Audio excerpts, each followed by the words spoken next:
So this is called the Diploma Mill Playbook. So it's essentially a massive coordinated racket. First, we got the puppet masters. The second part of this, the fake receipt trap. Third is the cash grab. Now the fourth, the work permit loophole. To make the scam irresistible, these private colleges started signing agreements with the public colleges. Now the craziest part, international students were just phase one. The long-term plan was to use the massive influx of international students to artificially inflate their graduation rates. So once those numbers look legitimate, the college could apply for OSAP approval.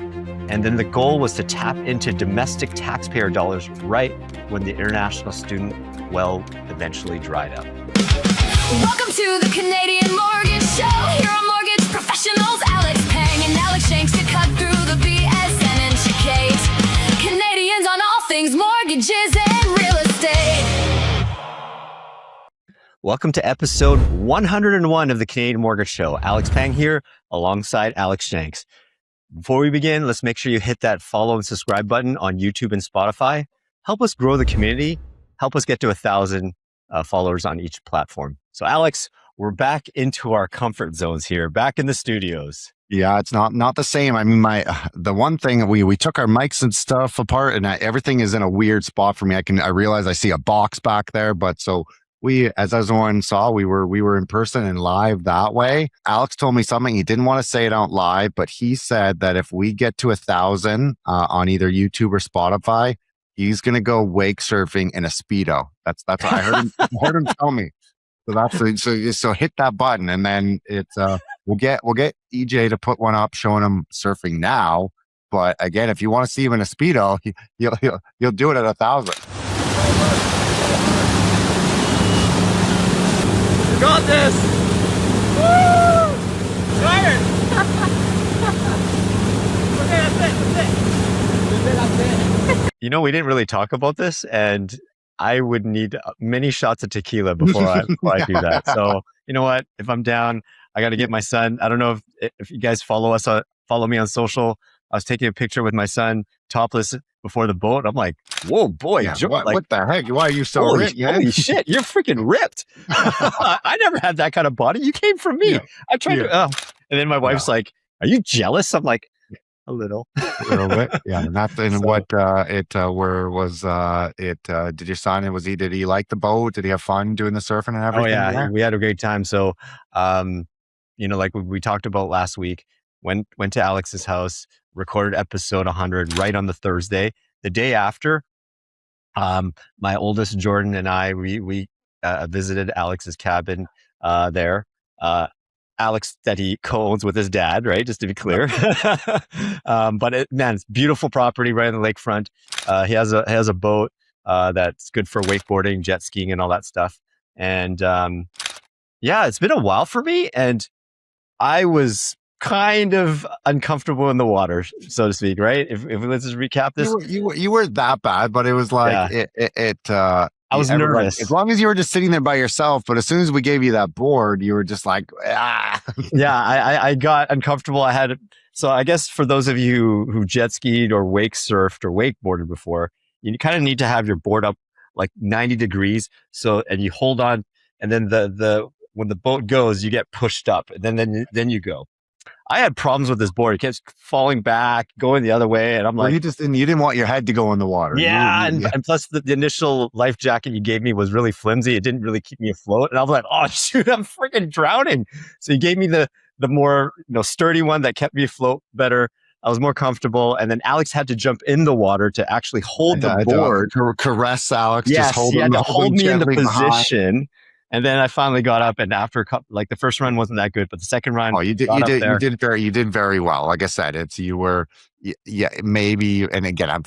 floundering in the water. Like we get other people, and they're like, I don't want to be in here. Like you weren't that bad. And then again, you got up, and you were. I mean, after seeing the videos, because I was stuck in the water, you guys you and your son were like bent over, so like your legs were burning for sure. Now my son Jordan, he's 19, and he had trouble getting up couple times too. You were helping him up too, and there was no way we would have gotten up if it wasn't for your help. So I got to give all the credit to Shanks here. Thank you so much, Professor Shanks, Instructor Shanks, got us up. And Jordan on the second run, his best run for me, I only lasted 40 seconds, And because the way we were leaning, I had to lean my back leg just to keep the board up so that, you can kind of go through the waves. That's kind of how surfing is. But man, leaning all my weight on my back right leg, it's like freaking doing a squat on one leg. And you were like squatted extra low. And then they told me to stand up and hold. I'm like, okay, fine. And then it was burning so much. I'm like, no, I think I'm good. I just let go and just freaking jumped in the water. Yeah. Now Jordan, he held it. He's like, I'm gonna push this. He pushed it to a minute. He pushed it to 2 minutes. I could hear him, and you kept. I could hear him because I was so far away, and he was like, my leg, and you're like, keep going. Yeah. I was actually trying to convince him, like, if you don't want to go, just jump. But then your buddy Ralph, who was driving the boat, said, "Hey, suck it up." Yeah. And then he was taking the boat back to pick you up. Yeah.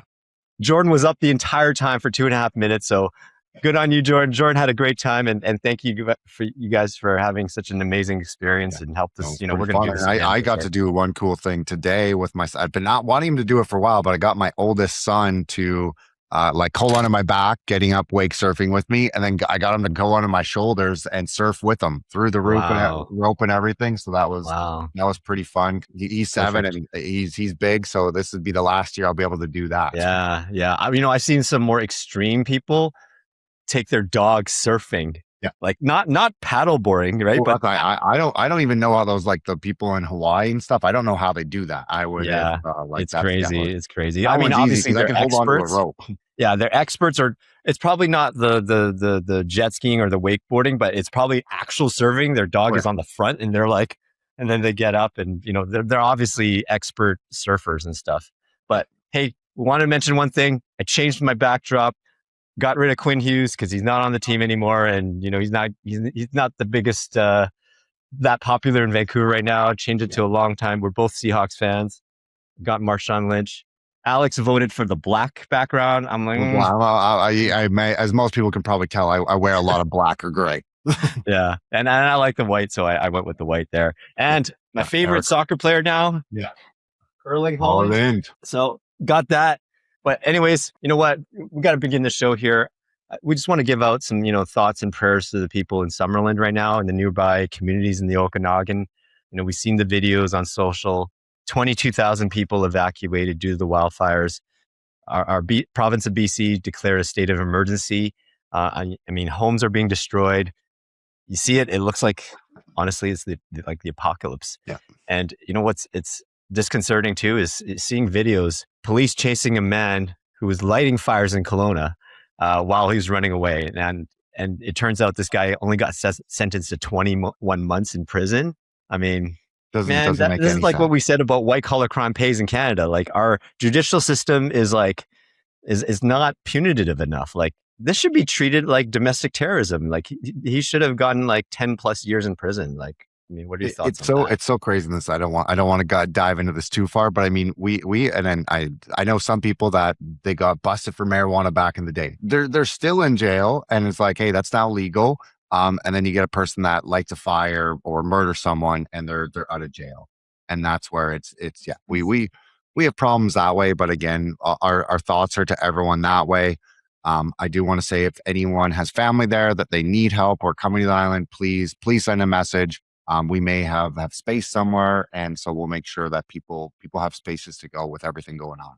Absolutely. Well, thank you, Alex, and your family for that. Now, there's a reason why I'm on social media a lot. It's not just for doom scrolling, but it's to scroll for content, something we can talk about. Now, here is something that both Alex and I want to talk about. You know how immigration has been gone rampant, probably over during COVID and up until probably last year, until the government finally figured it out. Well, we have some inside information on how this whole kerfuffle has played down. Okay. So this is called the Diploma Mill Playbook. So we came across this wild thread here. So recently, from a former college admissions worker here in Canada, a few years ago, industry insiders sat them down and laid out exactly how the private college diploma mill scam actually operates. So it's essentially a massive coordinated racket. Here's the playbook and how they were handed. First, we got the puppet masters. Private colleges aren't actually run by the Canadians. by Canadians on the paperwork. They're actually overseas agents, mostly in India. They buy the schools and hire a Canadian face as a director. The agents control the entire pipeline because without them, there's no international student would ever choose these random private colleges. And then the second part of this, the fake receipt trap, here's how they trap the students. Agents sell a package, pay absolutely nothing until your visa is approved. But to get a Canadian visa, you must submit a receipt proving you're already paid tuition. So the college issues a fake receipt. The student submits it to the government. And the moment they do, they're legally complicit in the fraud. And that's why no students ever complains. And I mean, like, again, we'll talk more about this. You keep going as well, Alex, and we'll both talk about it. Yeah, now it doesn't stop here. Now, third is the cash grab. So when the visa is approved, the student pays a massive premium. So usually in cash or through some shady bank accounts controlled by the agents. The college hardly sees any of it. So like for example, the fee is going to be like $13,000. The actual college might only get like $2,500. So the rest of this vanishes instantly. The rest of the money gets divvied out through the agent supply chain as upfront commission. It's been so lucrative that even honest agents started steering students into this trap just to get this massive instant cash payout. Now, the fourth, the work permit loophole. To make the scam irresistible, these private colleges started signing agreements with the public colleges. The pitch became do 1 year private, 1 year public, and get a guaranteed post-graduation work permit. The guarantee made the package sell themselves. How many people do you know have an EA or the like a very specific type of diploma? That again, anyone that has come in on a work permit, a lot of them have the same style. Yeah, exactly. They're all part of this. Now, finally, here's the ultimate end game. OSAP. So OSAP is the Ontario, their student assistance program. Now, the craziest part, international students were just phase one. The long-term plan was to use the massive influx of international students to artificially inflate their graduation rates. So once those numbers look legitimate, the college could apply for OSAP approval. And then the goal was to tap into domestic taxpayer dollars right when the international student well eventually dried up. Now, the author of this thread took all of this information, this exact same playbook, and reported to the Canadian Immigration and Border Agencies multiple times. And I think we all know the results. Obviously, nothing happened to it at all. You know what? That's just crazy, man. It's like, you want to provide this whole thing, and maybe either the government, A, didn't care, or B, knew about it, but there was just way too much money. So they just decided to do nothing. And like, hey, there was higher ups that said, no, we know this is happening, but we need immigration to help our economy, to prop this up, to help us get through COVID and blah, blah, blah, blah, blah. And guess what? It became like a coordinated Ponzi scheme, right? Like, And that's where I think like people, again, I would say people knew it. And we all saw it. It's like, well, what are these? Even we talked about it almost probably even a year ago about like the scheme for getting people like the jobs and everything. Same thing. They're being paid that they give Canadian money to get a Tire, job. right?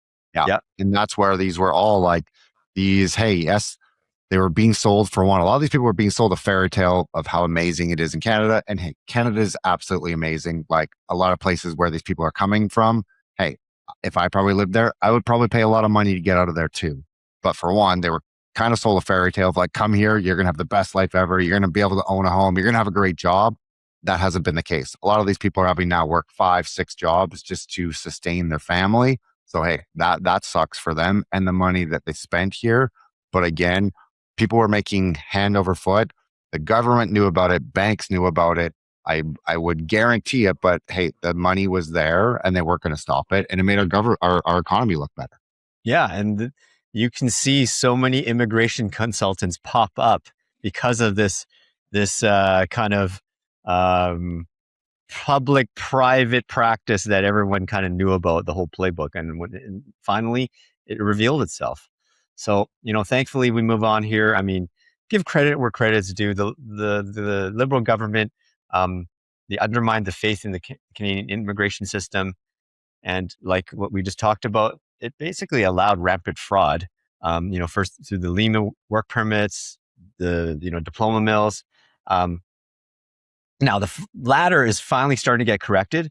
Now claims fell sharply in April and May. So if you see in this graph here, while my train's humming in the background here, asylum claims dropped a lot in Canada. Thankfully, just with immigration dropping, asylum claims dropping, and even after the World Cup, you saw that there was like 100 asylum claims right after into Canada.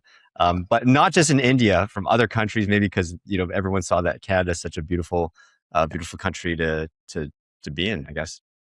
Yeah, but I mean, I remember, and I think I remember there was a post going around social media that shows like Canada, come to Canada, you'll make 10,000. Like it's, and again, this is social media. This is it's people selling money of do this, and you're going to make millions of dollars, and that's what these people were like pretty much saying. Hey, either you can do this to get into Canada, you have this option, but hey, this is how much it's going to cost you. You're going to get a job right away, or hey, you could pay this amount, come get a schooling. This is how much it's going to cost you.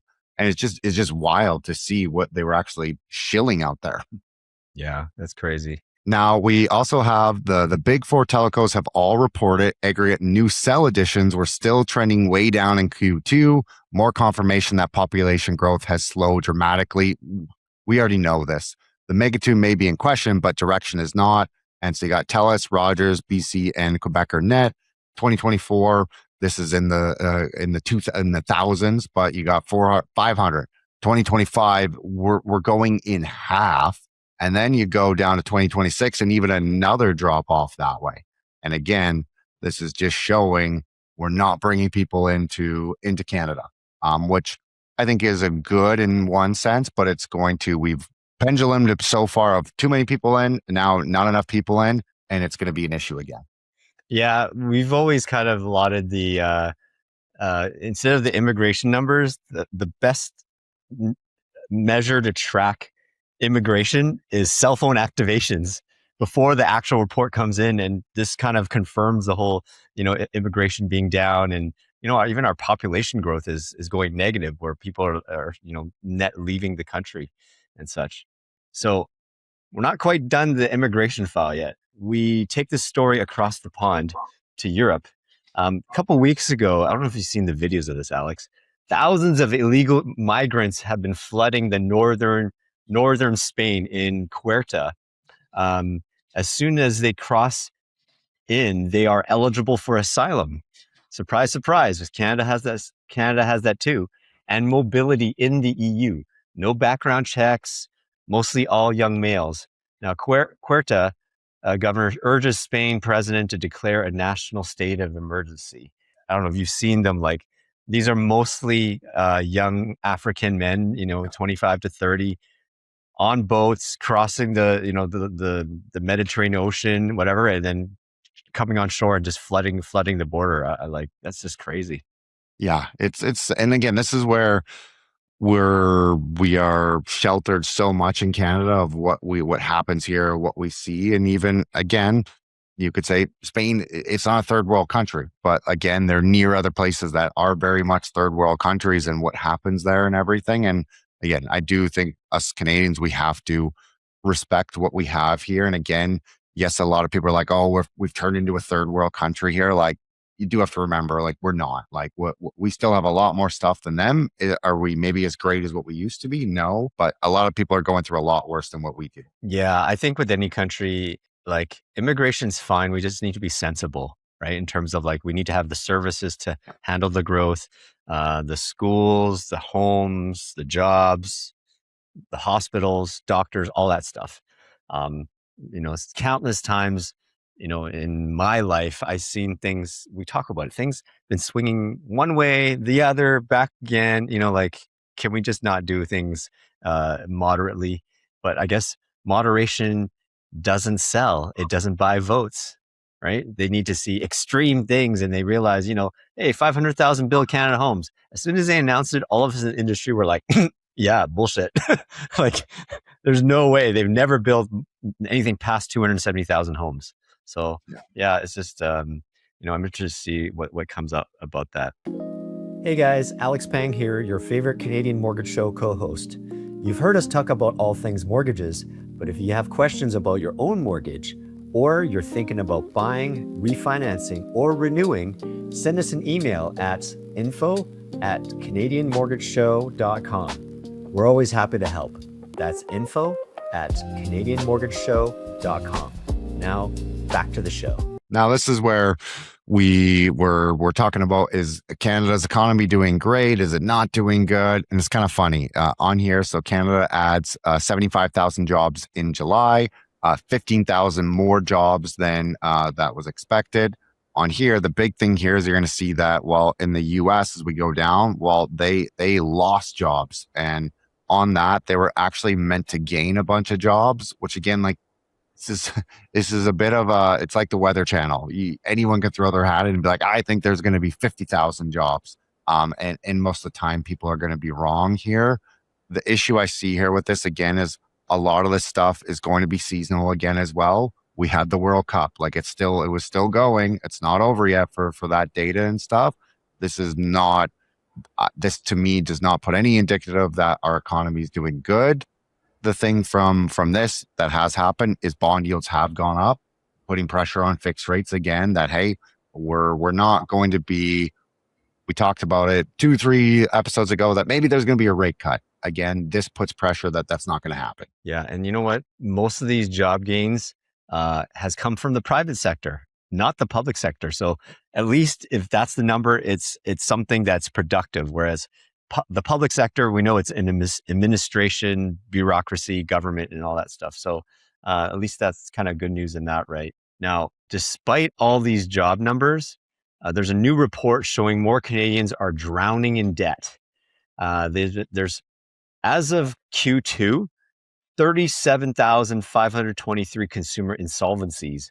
That's the highest quarterly level since 2009. So consumer insolvencies are what? Consumer proposal and bankruptcy. Now, for those of you who don't know, Alex, can you explain to our audience what's a consumer proposal?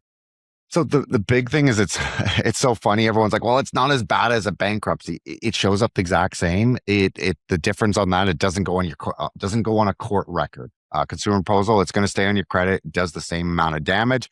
It's just you're wrapping up a bunch of debt, and you're actually going, your trustee, your lawyer, which I think most of them that do this are freaking scam artists, is they're going to the bank for you and saying, hey, yeah, my client owed 50,000. They'll give you 20,000 and we'll set up a payment plan. You're negotiating to pay the debt off, but not all of it. A bankruptcy is normally you have no money, all the debt's gone, you're not paying anything off. Where a consumer proposal, it could take over 2 years, 3 years. It is amount, and it's meant to be better than a bankruptcy. In all theory, it reports the same way. There is no difference that way. A lot of people think, oh, well, it's not that bad. It's still just as bad in theory. Again, I do think people, the reason why they have to get into these things is they wait too long. They don't ask for help soon enough, and then it becomes really bad. I see a lot of people that they could have asked family. You'd rather borrow from family. Doing this, it is going to affect your credit. And also, it's the freaking trustees and the consumer proposal companies. They're going to charge you up the yin yang. It's not like a cheap thing. It's not like, I get to do this for free. And again, on the legal side, well, they're also like negotiating with the creditors of like, ooh, if you get them to pay a little more, it might your costs may be actually higher.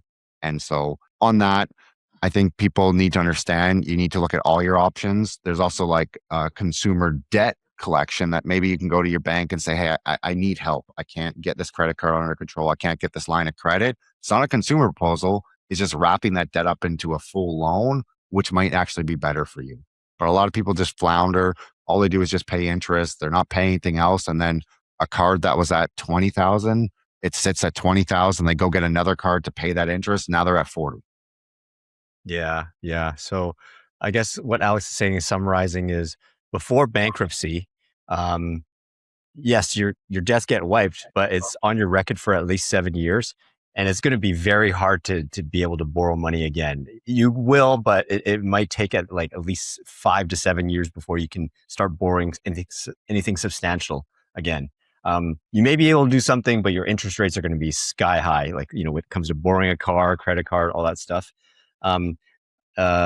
Consumer proposal is kind of like your before the bankruptcy, right? Like, be able to reduce your debts. But you see all those commercials, Sands and Associates or others. What they don't tell you is you get a consumer proposal, you pay pennies on the dollar of what you owe, but it will prevent you from borrowing for a little bit. And if you do borrow, you're kind of been knocked down a few steps. And if you do borrow, it's going to be higher rates for that period. And the goal is to get you out of it, to get back into they call it the A lending, which is the best bank rates and such. So there is a kind of a step to get you out of it. Now, to continuing on this thread here, personal bankruptcies are up 10.3% year over year. 40,000, just under 41,000 mortgages are now in arrears, up from 33,000 a year ago. Now, I think a mortgage in arrears is at least 30 days in arrears, or probably like 90. I think most of the time they track it by 90 days. I think by 90, yeah, 90. Now, household debt remains at 166% of income. Household debt service is still nearly 15%. Now, and more than one in five first-time buyers finished 2025 with a loan-to-income ratio above 450%. That's crazy. So essentially, how they do. I understand more than 1 in 5. How how did I don't understand how they were the way that this is worded. I'm confused by it, because more than that means like, how do they even qualify for that? Or is it saying people that haven't actually bought homes yet? Or yeah, first time buyer. So someone making $100,000, they owe 450,000. Now, my guess is I see. Okay, they're sorry. Loan. Yeah, I can obviously it's probably like a mortgage that's in there. So that now it makes sense. That's how I thought. I'm thinking their debt ratios here. I'm like, this doesn't make sense. And this is again we go back to when, sorry, boomers, if you're like, well, I had to pay 19% interest rate. Well, hey, I'll trade you any day. I'll go back to 19% interest rate when your guys' loan to income was 50%. That's what theirs used to be. If they really, really wanted to, they could pay off an entire mortgage in a year. Oh yeah. And then you bought your house for 90 grand. I'd be like, please, I will do that. And again, it wasn't like, hey, they were in a different era. Like, it was hard then too. There is like, we have hard, they have hard. I just always have a problem when anytime someone talks about, well, it's really hard to buy a home right now. Well, we had 19%. It's like, okay, you can't keep using that thing because it doesn't work. And you know what? In revisionist history, that 19% didn't last that long. I was listening to another pod, said, yes, it did go up, but it also came back down quickly too. Yeah. So I'm sure. Okay, I know people that lost homes. Like, you're losing jobs and everything. Like, it was a bad time. It's just, again, in all honesty, you had a single income household and they kept that. It wasn't like two people had to go get a job where at that time, hey, maybe if two people would have worked, maybe they wouldn't have lost their home, but they were like, oh no, I'm going to get rid of my home and I will keep living on that single income, where now you have families that are working 5 jobs just to try and get ahead. Yeah, for sure. I did talk about public sector, more private jobs were created or gained than public. Here's a graph that kind of confirms it. For the first time since year 2000, the public sector has seen negative employment growth. I guess auto real estate's gonna start suffering. Yeah. So yeah, you see this graph here. This bar actually is below the 0 mark. So I'm like, oh wow, Mark Carney's actually, he's actually doing what he's saying. Like, these departments need to trim down, or they need to, cut headcount and stuff. So, I feel bad for some of my friends who work for the government, but from an overall standpoint, we just have too many people. That's the hardest thing. And again, if you are good at your job, you will get a job somewhere else. That is the honest truth. If you put your grind, and maybe you can start a business and you do even better than being an employee. Mm-hmm. Now, this one, again, we're talking about bad real estate in Ottawa. Well, we also have a breakdown of the standing inventory by developers and building in Vancouver. There's about 1,017 completed unsold homes in Vancouver, including 784 unsold condos across 34 buildings by 29 developers. And stuff is just not selling. Like, that is honest case. We have a lot of clients right now that are developers. They're not like, they don't build 500 unit buildings, but they do 6 units, 12 units, and they can't even get financing for the stuff right now. For one, the price point of, hey, we're going to be selling the place at $2 million. People just don't believe it right now. They're like, that's great, but we don't believe, even if you can show us a comparable, we don't know if that's going to happen next year. Yeah.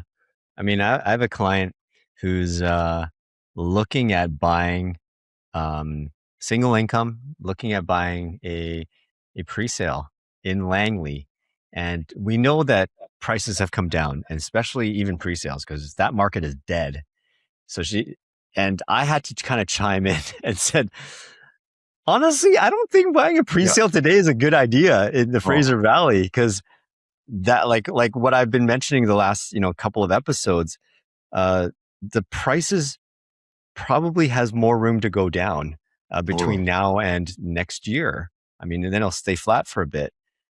And I told her, like, you're probably better off getting a resale if you can't like wait any longer. Like, what are your thoughts on that? If a client says to you, would you give them the different advice? I mean, I definitely, especially in your area, like it doesn't make any sense to me at all. Like, unless the only way it makes sense is like, I can see it where people are moving from Ontario or they're going to be downsizing. And like, this is the place that they love. They want that view. They want that area. And they know that, hey, this is what they want 5 years from now. Okay, maybe it makes sense to buy something because that's the place that you really want. But other than that, I can't mathematically make it make sense to be like, hey, this is a good idea. Yeah, at the same time too, pre-sales, you got to wait. If it's an owner occupied, you got to wait 2 years for it to be built. Like, are you okay still renting? You're paying $1,500 a month for the next 24 months. If anything, I'd be like, you probably get better value getting a resale, because chances are a resale, as long as it's, within the last 5 or 10 years, that property, that condo size will probably be bigger than a pre-sale, to be honest with you. It just, the math doesn't math for myself that way. Yeah. Now, so, I mean, we're not quite done the land things here. Now, recently this just got announced. The BC NDP government disclosed First Nations land transfer commitments that will cover 335,000 acres. That basically equates to 12 times the size of Vancouver. Now, the provincial government identified 20 First Nations or First Nation group with their current Crown land commitments. Most of this committed land is concentrated in northwestern BC. Other significant areas are located on the central coast, the lower Lillooet River area, and in north central area of the province near Fort St. James. Now, some of these areas are rich in natural resources. So I guess this is part of the whole truth and reconciliation thing. Now, Alex, I've talked about this till the cows come home.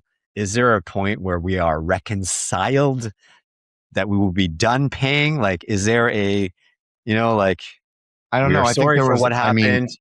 I think there was a number before. I think at one point it was like 50 billion, 60 billion. And I mean, again, like a lot of reconciliation is stopped right now because they're not going to do it when the economy's in the shitter. They're going to do it when our economy's doing good, and they're going to say, I want more money. I don't know if that's number. I mean, I can't, in a sense, I'll never know how some of them feel. And so, hey, if somebody, I'll tell you this right now, Alex, like if someone took my kids from me and beat them and tried to do something to them, there would probably be no money that would ever make me to forgive that. So it's such a hard thing. Like it is, we need to change, and it's so hard to be like, well, how do we change? Is it money that fixes it, or do we all need to be like, hey, you know what? We're all here together. Like let's start again. Like that is, you always talk about it. And I mean, there's, again, with wars and everything, someone has to say no more. Like, it's not like someone can be like, oh, well, you did this to me, you did that to me. Even when you talk about kids, like, hey, just because they hit you doesn't mean you should hit them. Like someone has to draw the line somewhere. And I don't know where that line's going to be. Now we go into this, and this is where this is going to be interesting. And I will be interested to see what this has on the economy for Canada, and especially Vancouver. But China is launching a global tax hunt that's going to be going back decades. Their efforts are part of a suite of tax reforms targeting the country's wealthy, including offshore trusts. They're focusing on gains made from purchase of real estate, equities, precious metals, and cryptocurrencies, among other assets. And I mean, the big one here is it's real estate. And again, This is why, for one, a lot of people wanted their money out of China because they didn't want their government to have oversight of it. And so, like, well, awesome. I see Vancouver. This is great. I'm going to put my money over here, and you guys now have no control over it. And so, this again is going to even, let's say they got rid of the foreign buyer ban. Well, that's great. Now they can't even buy it because they're now probably scared to move their money around. Yeah, these these tax rules, it's going to cover things like offshore trusts, closing the loophole that wealthy individuals moving assets overseas. Under the new rules, income that generates through offshore trusts will be subject to a 20% tax at multiple stages here.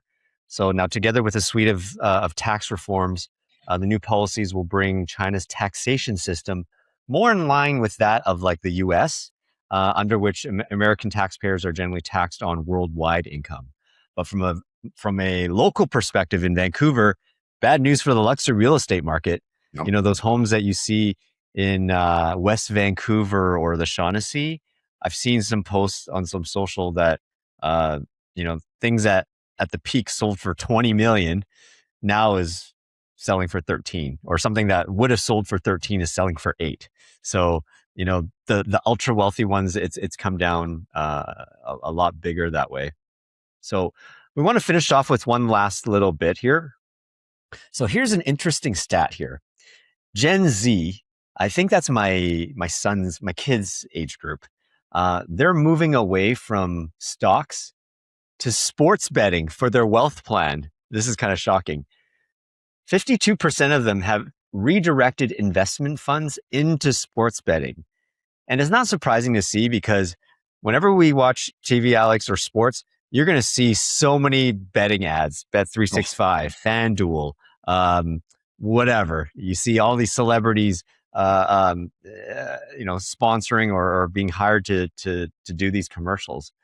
A quarter of them treat sports betting as a deliberate part of their long-term financial plan, according to a survey from Betterment. What do you think about that, Alex? It's honestly, and I mean, it's not, again, like sports betting now, it's not even just sports betting. It's like on everything. You can bet on who the president's going to be. Like, there is so much stuff here now. And again, it is, and I mean, you have options for sports betting of, if you roll this over to it, you can borrow this amount of money. Like, we talk about, it's so hard to get a loan for a mortgage. They'll give people, like, on a margin account, you may have $10,000. They'll give you 100,000. And it's like, how can we say that's okay? How can you prove to me, hey, if you've proven that, hey, you're good with your money, you've invested for 10 years, okay, give access to some capital. They're doing this for people that have made money on one stock and now like, hey, look at this, you got more money over here.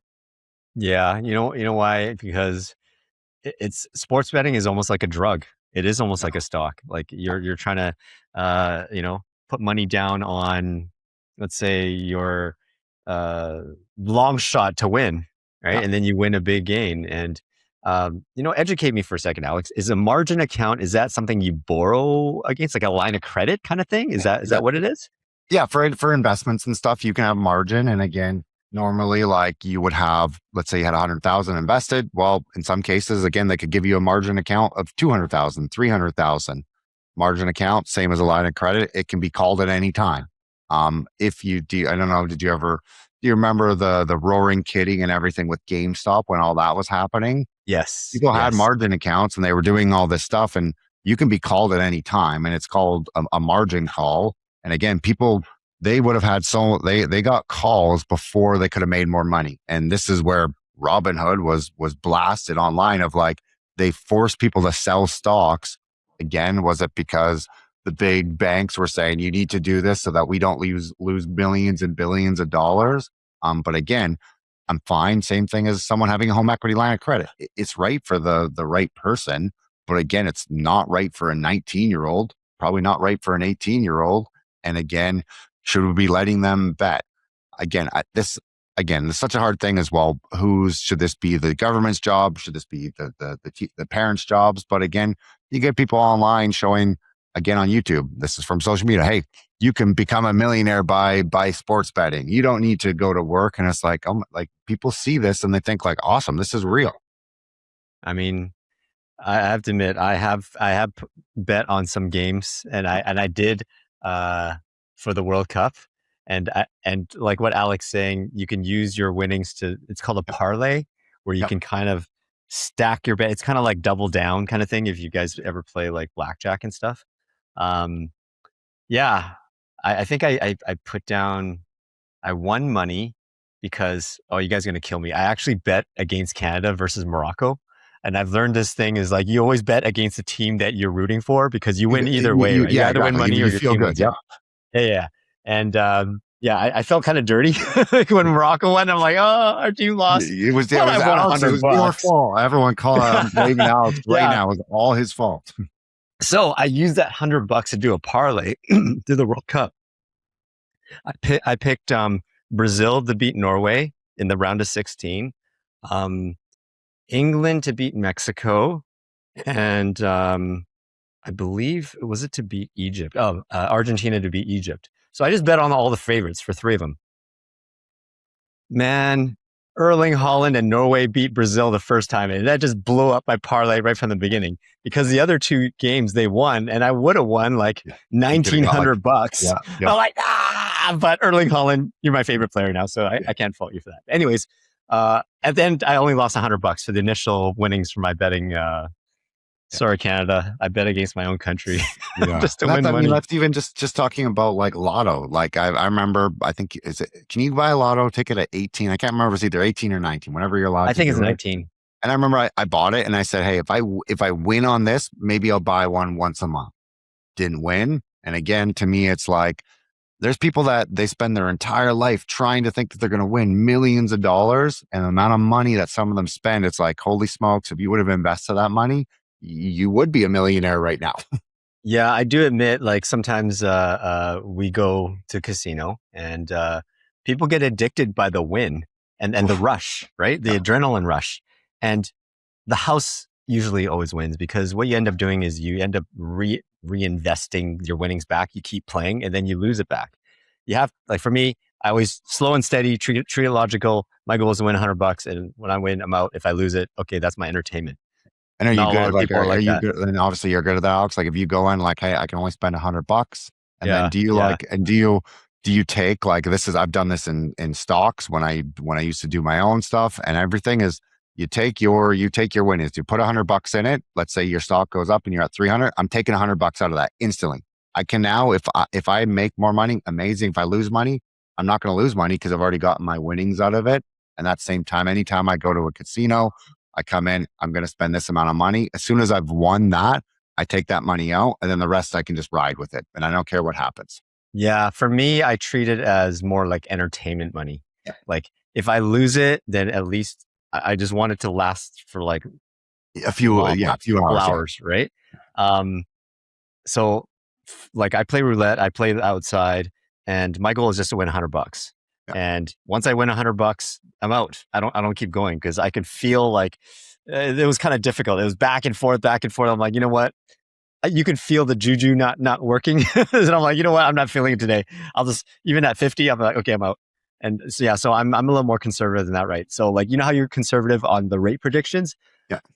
That's how I am when it comes to casino. I'm like, you know what? It's okay. Yeah, that's where I'm going to Vegas in September here, and that's it. I'll be only have a very set amount, and it's that's it. And yeah, I'll probably be playing blackjack, and that's it. But you're going on a boys trip or what is it? It's a bachelor party, yeah. Okay, well, be careful on that because alcohol adds to male stupidity. Yeah, I mean the one That's thing why they give out free alcohol. I don't drink anymore, so there won't be as much. Okay. That's That's why they give out free alcohol in Vegas. Or clear person. Yeah, free alcohol in Vegas at the casinos because you know what? It inhibits judgment, right? We do more stupid things. We're like, okay, all in, $500 on black right here, boom, and then boom, it's gone. So, folks, yeah, this about wraps it up. Alex, what do you got going on this weekend? More time on the boat in the cabin? More time at the lake and everything. It's, I mean, again, we're halfway through August here now, and so just trying to soak up every little bit of summer before it's over. The summer has gone by so fast. We're like mid-August already. The kids are going to go back to school soon. I mean, I mean, sucks for the kids, but great for the parents. Like, hallelujah, they're back in school. Exactly. Yeah. Yeah, like for us, I think I mentioned I've gotten back into the bowling thing. You've been bowling. No, you So didn't. You didn't say that. You're bowling. oh yeah, yeah. Something that me and my wife we did a lot when we were younger.